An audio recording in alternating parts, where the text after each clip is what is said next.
চলে এসেছি আবার খেলার খবর চ্যানেলে বিগ আপডেট নিয়ে। তো চলো বন্ধুরা, খুব গুরুত্বপূর্ণ আপডেট নিয়ে চলে এসেছি। ফুল ভিডিওটা দেখতে থাকো, স্কিপ করবে না। স্কিপ করলে কিন্তু ভিডিওর মধ্যে অনেক কিছু মিস করবে। এবং এই খেলার খবর চ্যানেলে যারা নতুন আছে অবশ্যই খেলার খবর চ্যানেলটা সাবস্ক্রাইব করে পাশে থাকো। পাশে থাকা বেল আইকন ঘন্টাটাকে ঢং করে বাজিয়ে দাও, বেশি বেশি লাইক এবং কমেন্ট করে দাও, যাতে মোটিভেট হয় তোমাদের এই খেলার খবর চ্যানেলে আমি ফার্স্ট আপডেট দিতে পারি। তো চলো বন্ধুরা, ফার্স্ট যে আপডেটটা নিয়ে কথা বলছি, খুব গুরুত্বপূর্ণ আপডেট তোমাদের শেয়ার করতে চলেছি এই ভিডিওর মধ্যে। তো ফার্স্ট আপডেটটাই হচ্ছে এমবিএসজি শিবিরকে নিয়ে। তো এমবিএসজি শিবিরের কিন্তু স্বপ্নভঙ্গ হতে চলেছে। তো বেসিক্যালি কেন এমবিএসজি শিবিরের স্বপ্নভঙ্গ হতে চলেছে, তার কারণটা কি? কারণ এমবিএসজি শিবির কিন্তু ACL2 এ যাওয়ার জন্য কিন্তু প্রচুর পরিমাণে প্রবলেম ক্রিয়েট করছে।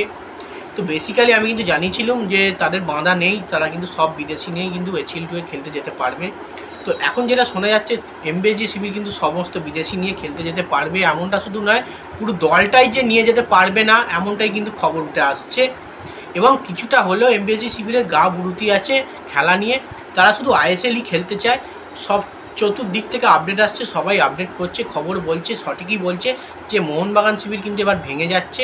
মোহনবাগান শিবির কিন্তু মোহনবাগান সমর্থকদের নিয়ে ছেলে খেলা করছে। তো এমনটাই কিন্তু হতে চলেছে। তো এরকম হলে কিন্তু মোহনবাগানের যে নাম ছিল, মোহনবাগানের যে সমস্ত চ্যাম্পিয়নের নাম, ট্রফি আছে, এত সবই কিন্তু খারাপ দিকে যাবে। তো সেক্ষেত্রে অবশ্যই আমি চাইবো মোহনবাগান ম্যানেজমেন্ট ফুল টিম নিয়ে যাতে ইরানে যায়, ACL2 ইরানের ক্লাবের সঙ্গে যাতে ভালো পারফরমেন্স করে। তো যদি না ভালো পারফরমেন্স করতে পারে তাহলে কিন্তু কিছু করার নেই, তবুও দলটা নিয়ে আগে যাক। তো যদি না দল না নিয়ে যায় তাহলে তো আর কিছু করার নেই। তো যাই হোক, নেক্সট এবার যে আপডেটটা নিয়ে কথা বলবো, খুব গুরুত্বপূর্ণ আপডেট, এটা নিয়ে বললাম। তো নেক্সট আপডেটটাই হচ্ছে এমবিএসজি শিবিরের প্লেয়ার রবসন রবিনোকে নিয়ে। তো এমবিএসজি শিবিরের প্লেয়ার রবসন রবিনোকে নিয়ে খবরটা দেবো, সেটা হচ্ছে খুব গুরুত্বপূর্ণ আপডেট। রবসন রবিনো কিন্তু কালকে প্র্যাকটিসে সাম্বা ম্যাজিক দেখালো। তো বেসিক্যালি দুর্দান্ত প্র্যাকটিস সেশন করেছে, দুর্দান্ত প্র্যাকটিস করছে। মোহনবাগান টিম কিন্তু ভালোই প্র্যাকটিস করছে, খারাপ বলবো না, অসাধারণ প্র্যাকটিস করছে। এবং তার সঙ্গে কিন্তু রবসন রবিনো যে ব্রাজিলিয়ান সাম্বা ম্যাজিক, সেটাও কিন্তু সে দেখিয়েছে। তার যে দুর্দান্ত স্পাই স্কিল, সেটাও কিন্তু সে দেখিয়েছে। অসাধারণ স্কিল কিন্তু সে খেলা দেখিয়েছে। মোহনবাগান শিবির প্র্যাকটিসে যে খেলাটা দেখাচ্ছে, সেটা যদি ম্যাচে দেখাতে পারে তাহলে কিন্তু মোহনবাগান ম্যানেজমেন্ট বা মোহনবাগান শিবির কিন্তু দুর্দান্ত পারফরমেন্স করবে বলে আমি মনে করি। এবং রবসন রবিনোর কিন্তু পায়ে ভালো খেলা আছে। রবসন রবিনোকে যদি খেলাতে চায় তাহলে অবশ্যই মোহনবাগান শিবিরকে প্রতিটা ম্যাচ খেলতে হবে। এবং কোনো রকমই গা ভুড়িটি দেখালে চলবে না, অজুহাত দেখালে চলবে না, তাদের কিন্তু প্রতিটা ম্যাচ খেলতে হবে, যেতে হবে। তো দেখা যাক রবসন রবিনো ইদানিং সময় মোহনবাগানের হয়ে কেমন পারফরমেন্স করে। এখনও পর্যন্ত একটাই ম্যাচ খেলেছে এমবিএসজি জার্সি গায়ে। তো লং টার্ম ম্যাচ খেলতে হবে, আস্তে আস্তে রবসন রবিনো ফর্মে ফিরবে, দেখা যাক কী হয়।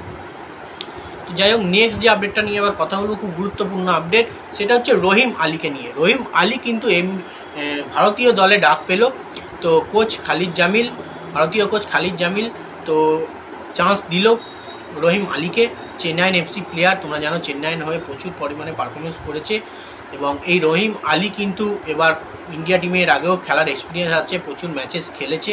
এবার কিন্তু আবার চান্স পেয়ে গেল ভারতীয় শিবিরে, পোস্ট করে দিয়েছি। আশা করব রহিম আলী ভারতীয় জার্সি গায়ে ভালো পারফরমেন্স করবে, ইন্ডিয়ার হয়ে ভালো খেলবে। কারণ ভারতের প্রচুর পরিমাণে প্লেয়ার আছে, সেকেন্ড টিম ফার্স্ট টিম দুখানার টিম তৈরি হয়ে যাবে, ফার্স্ট 11।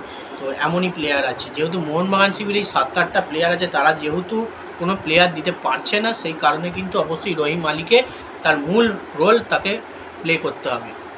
তো যাই হোক, নেক্সট এবং লাস্ট আপডেট যেটা নিয়ে কথা বলবো, সেটা হচ্ছে খুব গুরুত্বপূর্ণ আপডেট। এত কিছু খারাপের মধ্যে একটা খুশির খবর, যেটা ISL কিন্তু হবে, এটা কিন্তু সিওরিটি প্রচুর পরিমাণে দেখা যাচ্ছে। এবছরই ISL হবে, ডিসেম্বরে ISL হবে।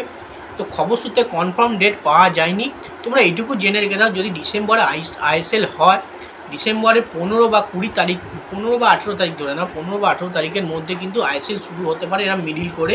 এবং ISL জমবে, এ মরশুমে কিন্তু শুরু হবে।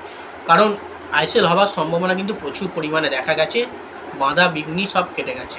তো যাই হোক বন্ধুরা, এই আপডেট ছিল। ভিডিওটা যদি ভালো লেগে থাকে লাইক কমেন্ট শেয়ার সাবস্ক্রাইব করে পাশে থাকা। চলো বন্ধুরা, বাই। নেক্সট ভিডিও আবার দেখা হচ্ছে।